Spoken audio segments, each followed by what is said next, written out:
Hey guys, and welcome back to the Layah Heilpern show. It is a crazy time in the markets right now. Bitcoin has finally broken all-time highs. Ethereum is on its way, and it's been a little bit of a weird ride coming up to all-time highs. It's sort of, is it going to break it? Is it not going to break it? But everybody's saying next stop is 100K. Who knows? And guys, here to discuss this with me is a good friend. He's an entrepreneur. He's a YouTuber, crypto educator, Bitcoin investor. It is LARK Davis. LARK, welcome to the show. How are you? Thanks for having me on. It's a pleasure to get to sit down and talk Bitcoin with you. I know, I'm so excited. It's crazy that firstly, the bull market's back. You know, it feels like it's been a really long crypto winter and that we're breaking all-time highs. And I think I want to start off by giving my perspective. And let me hear what you think about this. This is the weirdest all-time high that I've ever experienced. Usually, when we approach all-time highs, we just smash through it. There's euphoria. We're in price discovery mode. And, you know, every day we're making new all-time highs. If you remember back when we broke in, what was it, 2020 at the end of the year, it was like 25K on the 25th of December, 26K on the 26th of December. Yeah, and so on and so on and so on. And so it's just weird how quiet the market is right now. So let's just hear your take. What is going on? Why are things so quiet? And are you also feeling this strange kind of sentiment at the moment? It's really interesting right now because the main retail herd hasn't showed back up. There's not this sort of widespread FOMO and mania going on right now that we had sort of started to form up at late 2022. What we see right now, and what I think is largely happening at the moment, a lot of the class of 21/22 who probably sold or just kind of checked out of the markets. Maybe they held, but they checked out in 22 and 23. They're showing back up. So we are seeing Mm. people show back up to the market, but that's great. But realistically, we have to just admit and point out the very, very obvious that this is right now an institutional run. And a lot of people have asked me, like, well, if it's just Bitcoin ETFs, that doesn't mean anything for altcoins. Like, obviously, it does mean things for altcoins because it brings more liquidity into the market, starts flowing down from Bitcoin. Everybody eats, essentially. And just because it's going to BlackRock doesn't mean that all the on-chain whales aren't waking up. We had an on-chain whale wake up the other day that hadn't touched a single Bitcoin since 2010 and sold tens of thousands of Bitcoin. It's going to happen like that. So right what we're seeing right now is this wild, and what I like to call it is a once in a market liquidity event, and you're here for it. It's very exciting when you actually realize what's going on and the implications for this basically infinite money bid from Wall Street, which is what's driving the prices right now. We're primarily institutional run at the moment, but the retail herd will come back. We've seen Coinbase break a few times already, meaning that retail is trickling back in, but Hmm. they haven't crazy come back in yet. Well, I think this is what makes this current run so bizarre. It's the fact that it is because of the institutions. It is because of the Bitcoin spot ETF, and this is all happening before the halving. And you know, I don't think we've seen anything like this before. So, firstly, did you expect that we would be at all-time highs before the halving? And secondly, do you think we might see some kind of correction, some kind of pullback, some kind of correction to be where we're supposed to be around the halving time? Because I think we are months further down the line than we're supposed to be at this point. Guys, just before we hear what Lark has to say about Bitcoin and ETH and all the crazy price action, I do want to give you a quick update about a project I've been keeping my eyes on. So Polkadot 2.0 is here with some very exciting changes. Let's get into it. So first is dynamic core allocation, making the network more flexible, scalable, and efficient. This actually has the potential to attract a wider range of projects and actually improve the overall utility and performance of the Polkadot network. Second is asynchronous backing, which increases the transaction speed and throughput, allowing more robust and versatile applications to be built on Polkadot. There's trustless bridging, creating more efficient communication between blockchains and democratic blockchain and governance protocols. Polkadot also has the second most developers and activity of any blockchain, just after Ethereum. And if you didn't know, Polkadot is a community-driven network. The chain is fully decentralized, and this includes everything from nodes to the governance for the development of the future. This means Polkadot will always be heavily rooted rooted in what the community wants. Also, it's not a bull market without meme coins. So Polkadot is finally joining the party with the DED token airdrop set to launch in the coming weeks. So guys, that's my quick update. And since the bull market is finally back, I will be keeping you up to date on all the latest developments and projects in the crypto space because you need to know what is going on. All right, let's hear what LARK has to say about all this crazy price action. It's really interesting to see how bullish the price action's been so far. We've broken a lot of the models. The 4-year theory now is being put into question. A lot of people are talking about it's a left translated cycle. Earlier highs are going to come essentially, and the market's going to finish sooner. We saw the 0.618 Fibonacci line being taken out before Bitcoin halving, which has never happened in the past for Bitcoin.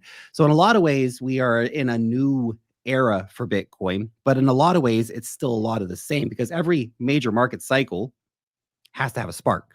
In 2020, it was MicroStrategy and stuff like that. This time it's BlackRock.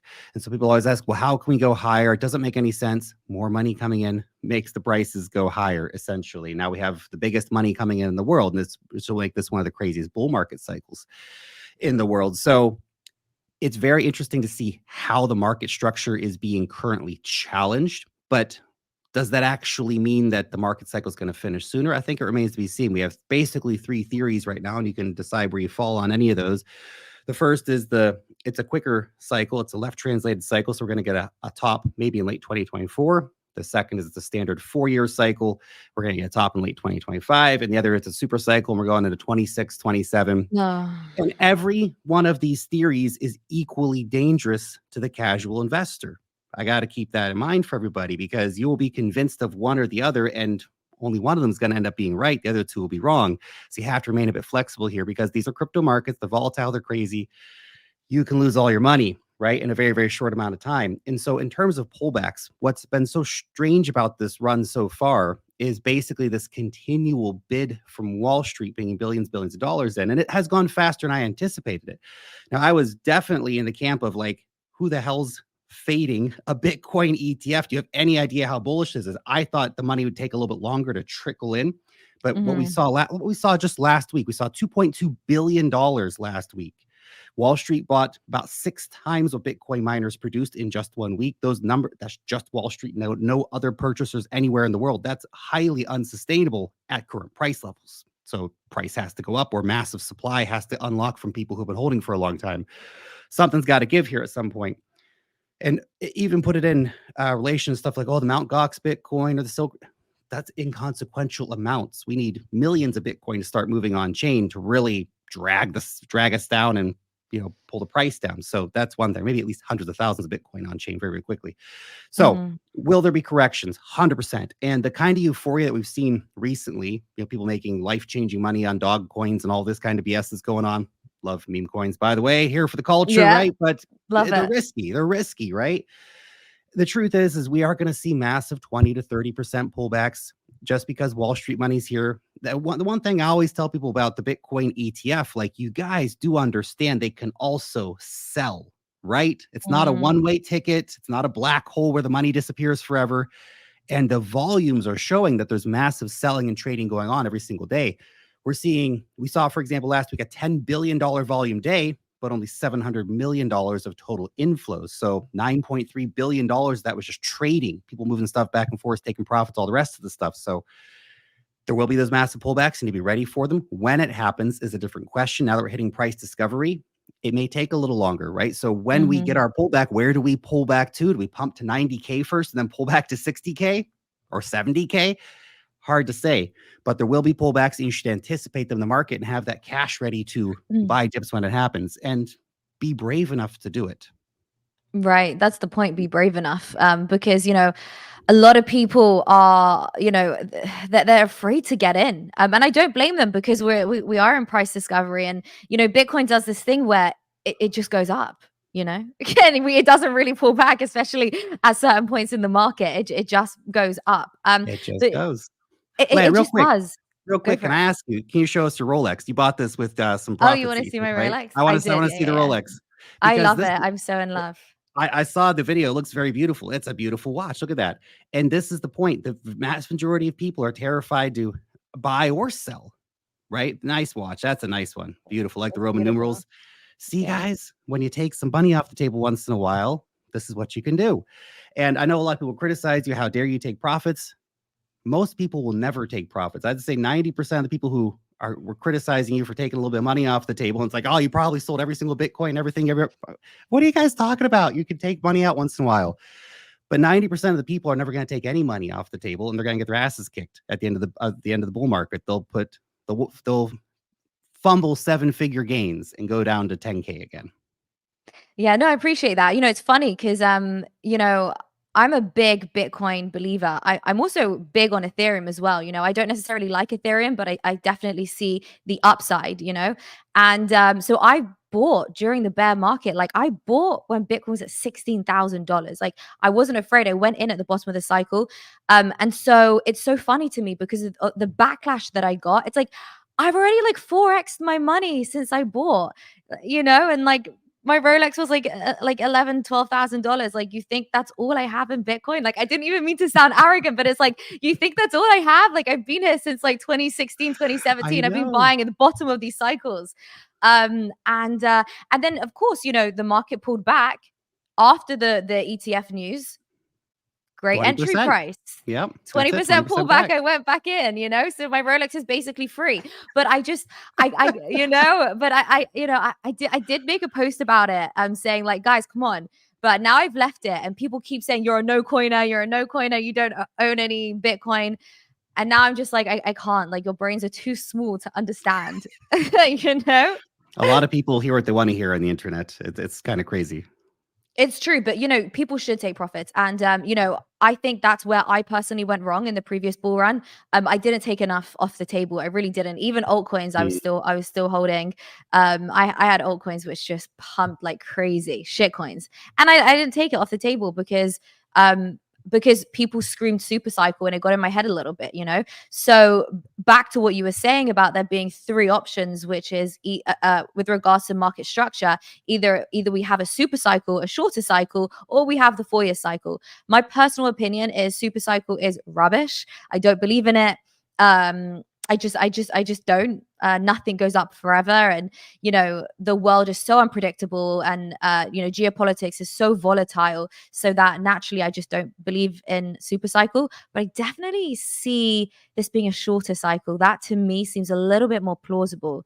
I feel like we are probably, I don't know, 4 or 5 months ahead of where we're supposed to be right now, which makes me think, I don't see us topping out like Q2 of 2025. I see it earlier, either Q1 or Q4 of this year. What's your take on the current market structure? I'm almost feeling a bit contrarian these days, saying I think we Oh, could just have a 4-year cycle continuing to go. And okay. until proven otherwise, right? But I think the Right. important thing to watch out for people, and this is the thing, I'm not wedded to the idea. This is one thing you absolutely have to keep in mind, is that you have to remain fluid enough in the markets, but not sort of drink the Kool-Aid, so to speak. Yeah. So if that left translated cycle comes up, there's going to be signs that the market's topping out, and you have to pay attention to those signs when they come. Now, we talk about all the regular social stuff, huge greed and euphoria on your timeline, random people posting pictures of Mercedes Benzes and stuff they just bought, and Jimmy Kimmel or Fallon or whatever night show Uh-huh. hosts are out there buying $1 million NFTs and talking about it. They're talking about putting a hat on the Las Vegas Sphere for Dog with Hat, stuff like that. If that comes to pass, like, oh, watch out. So these kind of social sentiment things are one thing to watch out for. Plus, where do we then stand with all of our technicals? We have stuff like the Pi cycle top indicator, which has historically been a pretty good indicator to get the heck out of the markets, right? Bitcoin will top you. If you want to take Bitcoin profits, that would be the time to do it. You don't necessarily have to take Bitcoin profits, but you can. If you're willing to hold it down 75% in the next bear market, that's everybody's journey there. But the altcoins will probably pump within and hit their top about 2 weeks after Bitcoin's Pi cycle top indicator hits. So currently, it's looking like we could have that happen by the end of the year. Will it? Mm-hmm. Remains to be seen. If that happens, that would be a pretty good indicator that markets could be topping. There's always the chance that we get a fake out in terms of that flips, and it does, and Bitcoin hits maybe a local top, but then because Wall Street just keeps bidding it, it could go up beyond there. So there's a lot of variables. And the only thing that at the end of the day, nobody can predict the market. Nobody has a crystal ball. Nobody knows if we're going to get a left translated cycle, 4-year cycle, super cycle. Super cycle is probably less likely, but hey, they're all theories, right? And they all have their own valid points.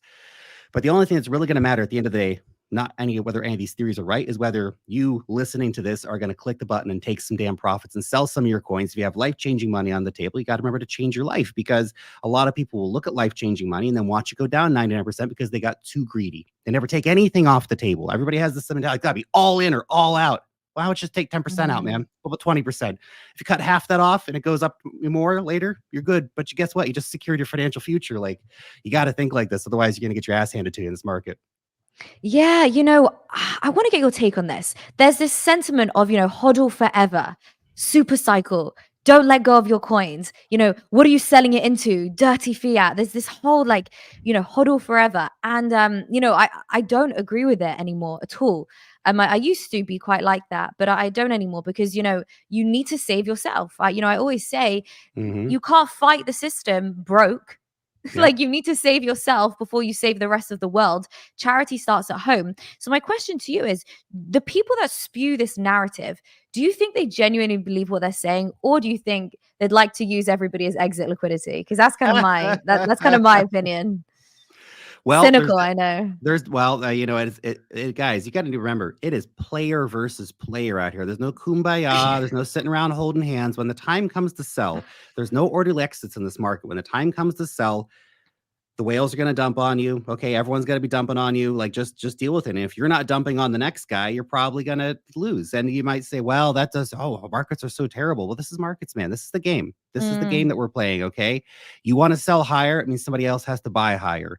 And remember, back in 2021, somebody sold Bitcoin at $69,000 and somebody bought Bitcoin at $69,000. Who are we rooting for here? Are we all going to feel sad for the guy who made the bad decision to buy at 69K? I mean, I guess if he held, he's doing okay now, back a few percent profit. But a lot of people want to cry for the guy who buys at the wrong time, not celebrate the guy who sells at the right time, right? I'm more for hey, celebrate the guy that sells at the right time, because that's where the winning is done. Like, it was focused on winning in these markets. And, at the end of the day, you're either going to secure that for yourself or you're not. Yeah, no, I definitely will be taking some chips off the table as we go up. Layah, can I just say a follow up on one point? I think with Bitcoin, there is a case to be made for holding it intercycle, right? That's perhaps the one asset in the market that you can maybe make a case for. But even then, if you're willing, part of the problem is, for a lot of people, you're going to hit big capital gains tax or big income tax on it. So you're going to have to pay 30, 40, 50% of selling to the government, which really puts pressure on you to time almost the exact top in order to be able to successfully rebuy the bottom. So that's kind of what screws it up a little bit. From you may want to then hold intercycle if you're willing to accept 75% downturns. Your altcoins, sell all the damn things. Get rid of them. Get out. Run away like it's a building on fire with zombies in it, man. Get out of there. Right. No, you're right. All shitcoins go to zero. It's so true. My God, it's crazy. So let's talk about altcoins. How do you know which ones to trade, to get in and out of? Because a lot of them, some of them are meme coins, some of them are shit coins. Like, for somebody new and wanting to make that quick money this bull run, and they feel they're already outpriced when it comes to Bitcoin. How do you navigate picking an altcoin?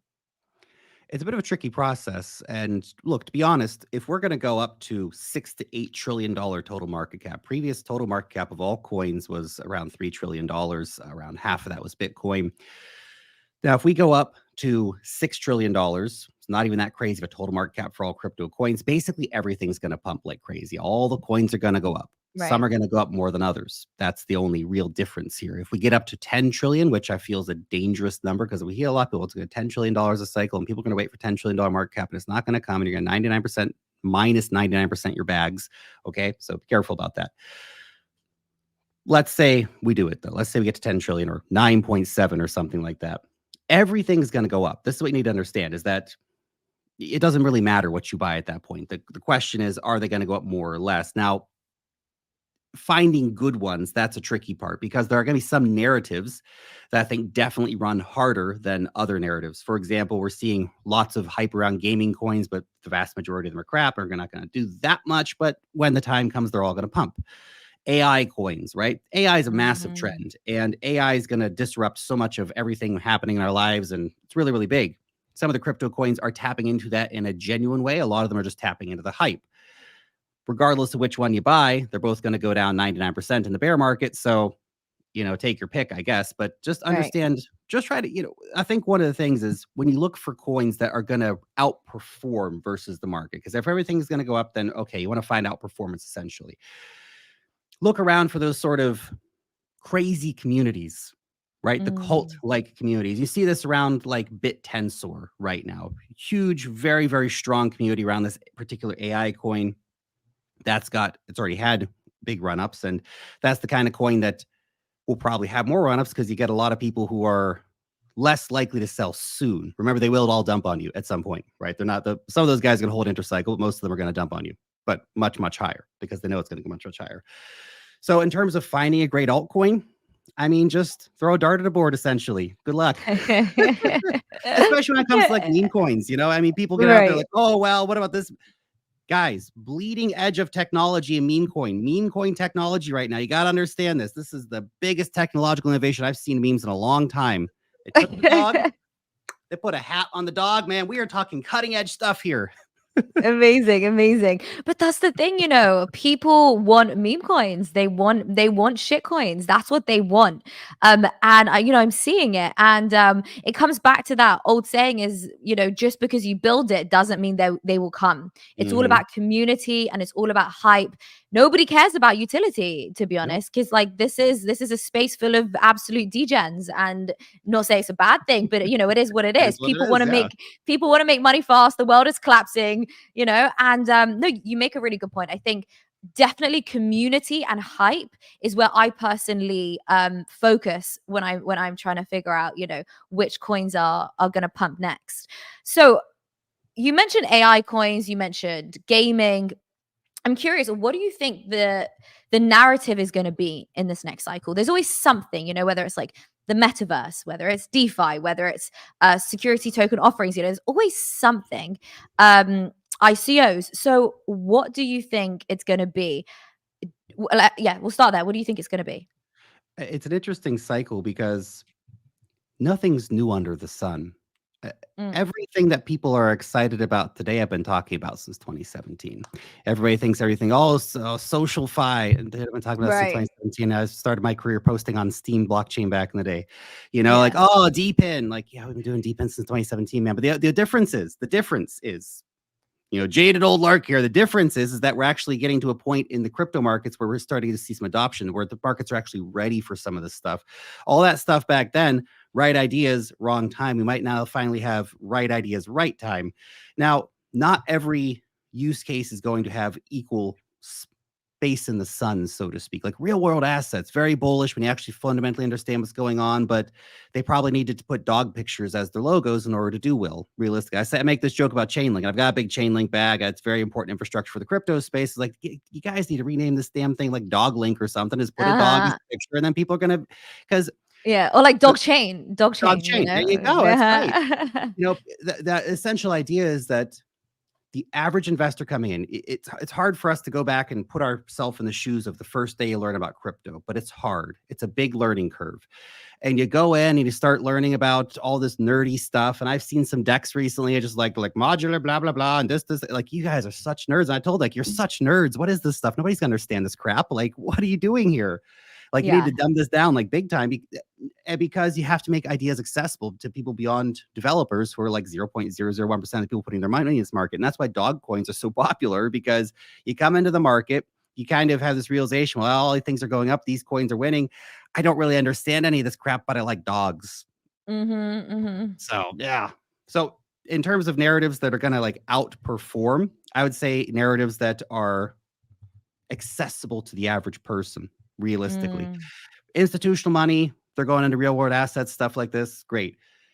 But gaming is a very accessible idea. I've always thought that because you don't have to understand any of the tokenomics or the blockchain BS. You can just come in and say, I like that game in a similar mm, viral meme concept to, oh, I like dogs, so I'm going to buy a dog coin. mhm, Gaming, I think, really has that sort of potential breakaway moment, especially if we get a few big games. There's one, which I'm a private round investor in. I bought nodes and stuff like that.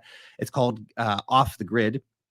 by Okay. these guys, it's Gunzilla. And so, did you ever see that movie District 9 back in the No. day? So What? the director, it's this great great film out of this from the South African director. But anyway, he's super sci-fi, dystopian, weird vibe. Oh, I He's love that. Okay. he's the creative director for the game. So they got this major Hollywood film designer to come on board. And so like the game looks really cool and stuff like that. And it's the first crypto game on Xbox.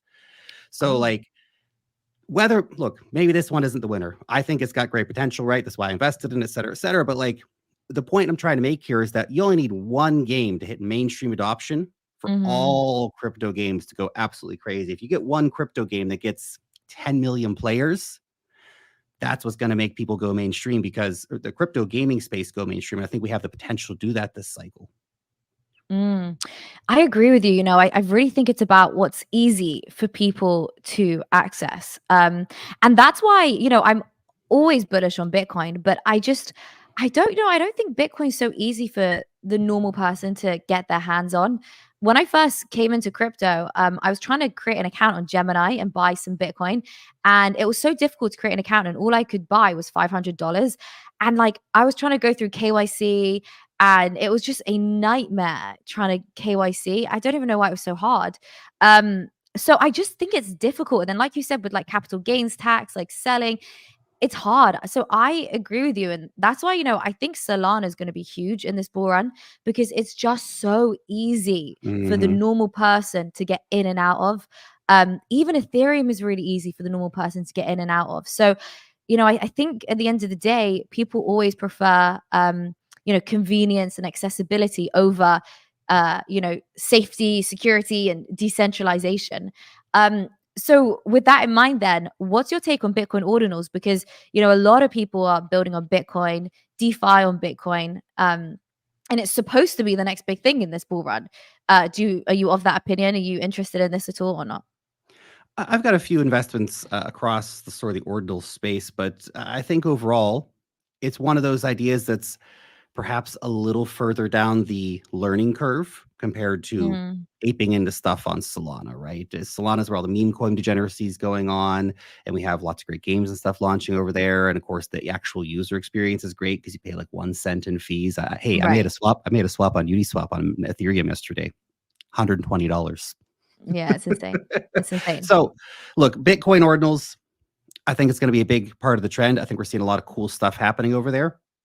Yeah. In some ways, it might even be so early as a narrative that it's going to have a nice move this cycle, but really it'll come into its own next cycle, perhaps. So, Mm, kind of like we saw with gaming. Big games launched last cycle, but it was so early in the iterations of these ideas and the tokenomics, and the actual games are mostly crap back then. Ordinals might see a similar thing. There'll be some hype. A lot of mainly people who've been in the space for a long time will be the ones primarily getting into that and hyping that up. But it'll really have its big moment next cycle. That's my thought on it. And we spoke about these major events that happen each cycle. We said, you mentioned MicroStrategy really sparked the previous bull run, BlackRock this cycle. Also Nayib Bukele, El Salvador making Bitcoin legal tender. That was huge last cycle. Do you have any predictions for this cycle in terms of, any particular company or institution getting into crypto or Bitcoin, or even another country making Bitcoin legal tender? Do you have any interesting predictions you can share with us? The market's always filled up with top signals, and Yes, it's hard to say which ones are definitely going to come true this time. A lot of stuff has already happened, but to some extent has happened. El Salvador made exactly. Bitcoin legal tender, Bhutan and Oman and the UAE are all mining Bitcoin at a state level now. It's been going on for a while. Mm, Russia's probably doing it as well. There's been some indication that they've been doing it. But what could be some watershed moments? Crypto IPOs, last cycle Coinbase IPO was the big moment, but I don't think there's anybody as big as Coinbase that could IPO to have that kind of impact. Not in this mm, market cycle. Kraken's going to do an IPO. It's not the same kind of thing. No shade on Kraken, but it's just not the same kind of thing as Coinbase, right? Circle, yay, stablecoin IPO. Is that really a market topping moment? Probably not. right. So I think one of the things that could, though, be a potential market topping moment would be some perhaps central bank announcing that they're buying Bitcoin. That could be a pretty big Oh. moment. And I'm just trying to think of anything that could actually be big enough and impactful because we already know sovereign wealth funds are buying. Qatar's probably already buying. Singapore's been buying for years at this point. Mm. So it's got to be something big like Russia central bank comes out and says we're putting 5% of our money in a Bitcoin right now. Of course, everybody'd hate that because it's Russia, but it would still be Right. very impactful, right? But how likely do you think it is that some kind of central bank would do that? Because usually all we hear is negativity coming from central banks. I mean, I remember in 2022, 2 years ago, 2022, the Bank of England was trashing Bitcoin and said that it has no value and it's shambolic and all this stuff. Meanwhile, the pound was tumbling anyway. Mhm. So how likely is it that we'd see that from a central bank?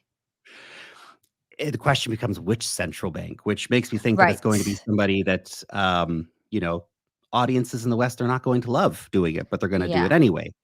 And also, you have to keep in mind the reality here. Bankers can't trust them Mm. as far as you can throw them, and you can't throw them very far, right? They will Hmm. say all kinds of BS. Never watch what they're saying, watch what they're actually doing. And of course, the danger in the West is what the central banks have been doing is largely pushing for central bank digital currencies, which is Orwellian slave money, but that's a whole nother kettle of fish to open up. But there will be a central bank at some point doing it. Whether we get to the cycle or not, I don't know. But I suspect that if we Hmm. do, it's not going to be England or America. It's going to be something like No. Russia, maybe China, maybe a bit less likely, but maybe Iran, right? Somebody like this, Saudi Mhm. Arabia. Oh, come on. If the Saudi central bank comes out and says we're going to put 10% of our money into Bitcoin, it is over, man. It's going to go It is crazy. And then, over, yeah. Oh, man. No, it's uh, crazy. I think, it's just one of those things where we do not know what is yet to come. I don't think we even predicted nobody could have predicted Sam Bankman-Fried and FTX, that whole crash, and it's just we don't even know what's coming next. It'll be really interesting if somebody like Apple said that they'd put Bitcoin on their balance sheet. oh, that I could be a know really when big one too. Tesla Yeah. Yeah, when Tesla announced last cycle, that was really interesting. But then when they sold, that was also interesting. I'm curious, what kind of narratives do you think we're going to have to be fighting this cycle? Last cycle was very much to do with energy. I know Elon Musk was kind of weird around that as well. He said actually, I don't think it's good for the environment. So what kind of FUD do you think people are going to have to start dodging as we approach more all-time highs? There will definitely be a lot of interesting things come out, and it's curious as well to see how fast the switch was flipped on the Right. whole environmental conversation. Basically, BlackRock announced the Bitcoin ETF, and like 2 or 3 days later, all the big news publications actually Bitcoin mining is great for the environment. You realize how Yeah. things work. That's why nobody trusts the media because it's all owned by these goons. Anyway, Why BlackRock? yeah, it's hard to say because everything that's probably going to come up has probably happened before. China's going to ban Bitcoin again. India's going to ban Bitcoin again. Like none of Uh-huh. this crap really matters. It's all happened 20 times before. Um, I guess if we had some kind of event where like the United States tried to ban crypto or have some massive crackdown, that could be a really big thing. But Mm, it tends not to be going in that direction. We tend to be going in the opposite direction of more regulatory clarity and stuff like that. So, look, there's going to be things that happen. There'll be some big exchange hack or something like that. It's hard to mm, predict what that's going to be, but chances are, whatever happens is going to be stuff that's happened before in the market because we've been around long enough. We've basically seen it all at this point. It's hard to think unless space aliens come down, but then we can just sell them Bitcoin. So screw it, you know? right. No, it's funny, it's just interesting to see what could possibly go wrong this cycle. I think last cycle was very much about the centralized exchanges. We saw Celsius die, BlockFi die, all of them, FTX, and these were really like household names. These were names that people really trusted. So there's gonna, and I know this is kind of like negative because we're in a euphoric stage, we're entering the bull market, but I'm just curious about the different problems that we're going to face and the different hurdles that we're going to face. I guess so we can kind of learn to dodge them. I I I don't think know what one it's going to be. I think one that is potentially very, very likely is a massive sell-off regarding Ethereum. And that'll be a pretty late bull market situation. And maybe I'm mid-curving it, maybe I'm misunderstanding the situation in some way. But essentially what Ethereum is doing right now, they're building this massive engine of rehypothecation within the Ethereum ecosystem that when it depegs will take the entirety of DeFi and the price of Ethereum and most of the market down along with it because most of the money on smart contract platforms is on Ethereum. Now, what's happening right now? You have Ethereum staking. Ethereum staking is great. Get 3.5%, 4% on your ETH, long-term hold, fantastic, right? Problem is, most people are not staking directly. Most people are staking what's called a liquid stake. Staking Ethereum is unfortunately overly complicated. A lot of blockchains make staking really, really easy. Ethereum made it really, really hard and expensive. You have to have 32 ETH. You have to run your own node. It's all beyond the technical capabilities of your average person and the cost potential of your average person, right? Ethereum validator node costs what? $150,000 or something right now. It's a little bit pricey, don't you think? So Mhm. people are choosing liquid staking because if you have 2 ETH, you can go to Lido Finance, put your 2 ETH in, get a liquid staking coin, start earning your ETH staking rewards. The problem is, what happens when everybody wants to sell? What happens when Ethereum's $15,000 and a lot of people want to start taking profits? Ethereum staking right now has a 2+ year exit queue. So everybody wants to get their ETH out. Even if half the people want to get their ETH out, it's going to take a year because they Mm. only unlock certain amounts every single day. So what's that then create? It creates sell pressure on liquid staking tokens. They depeg from the price of ETH. So maybe they go down Mm. to 0.9 versus ETH. That then has impact right across the system because what's everybody doing right now with their liquid staking tokens? They're rehypothecating them into the eigenlayer. And then on top of that, you have people rehypothecating once again. So you have multiple layers of leverage being built up on chain. And all it takes is for one thing to break to bring the whole damn thing down. And of course, everybody's then taking those 2 or 3 times removed liquid staked tokens and they're putting them into DeFi and they're backing stable coins with them and all this kind of stuff. And again, what happens when all this stuff starts to depeg? Massive liquidations. And the more stuff gets liquidated, the more shit depegs. The more liquidations happen, down and down you go, Mm. driving millions, millions, and billions of dollars in value down very, very quickly until you hit a bottom, until finally the liquidations stop. So again, maybe I'm overthinking the situation here, but I think that could be the leverage this cycle that really brings things down later on. So don't Interesting. over leverage yourself. Be careful with liquid staking. On the way up, it's going to be great. Leverage always is, Mhm. right? It's going to help us go real crazy. And then when things Yeah. start falling apart, watch out. Fascinating. Okay, that's something I'll keep my eye on. It's not something that I considered, so appreciate the perspective there. So, Lark, where can people follow you and keep up to date with everything that you're doing? I know that you have a newsletter. How can people get in touch with you? Yeah, absolutely. So just come say hi on X. You can find me at Lark Davis at the verified account. Watch out, of course. And check out our newsletter at thewealthmastery.io, thewealthmastery.io. We're keeping you guys up to date on everything happening in crypto, latest airdrops, NFT mints, all that kind of stuff. So we design it as a newsletter basically for the people who don't have a lot of time, but want to stay up to date with crypto. That's for you. So come check it out. Guys, yeah, make sure you check that out. I'll leave a link in the description as well, just so they can head over to your page and find everything. Lark, I want to thank you so much for coming on. It's been so fascinating. I love talking about these things, especially because of where we're at right now. Even when we were talking, Bitcoin broke all-time highs, by the way. I'm not sure if you're Woo! watching. It was at $72,600. Nice. So that's like an extra $100 high. So yeah, it's been great having you on. Thank you so much. And we'll definitely have to have you back when we develop further in the cycle. Fantastic. Thank you so much for having me. I really appreciate it.